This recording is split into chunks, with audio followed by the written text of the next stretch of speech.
Hey, to use voice controls of the Samsung Galaxy Buds 3 Pro, first of all, you will have to open the Galaxy wearable application. Next, you will have to move for earbuds settings, go for voice controls and just simply turn them on by clicking on the switcher. And now let's say that I want to change the volume level. So I can say volume up, volume up, volume down. As you can see, it's actually recognized these comments and it works really nice.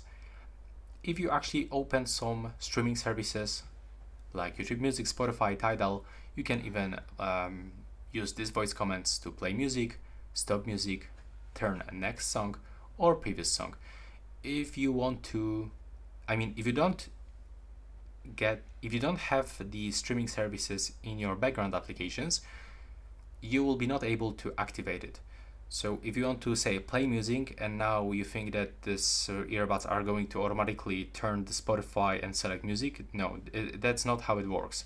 You just have to get this in the background applications, and after this is the only way to actually play and stop music or change between the songs.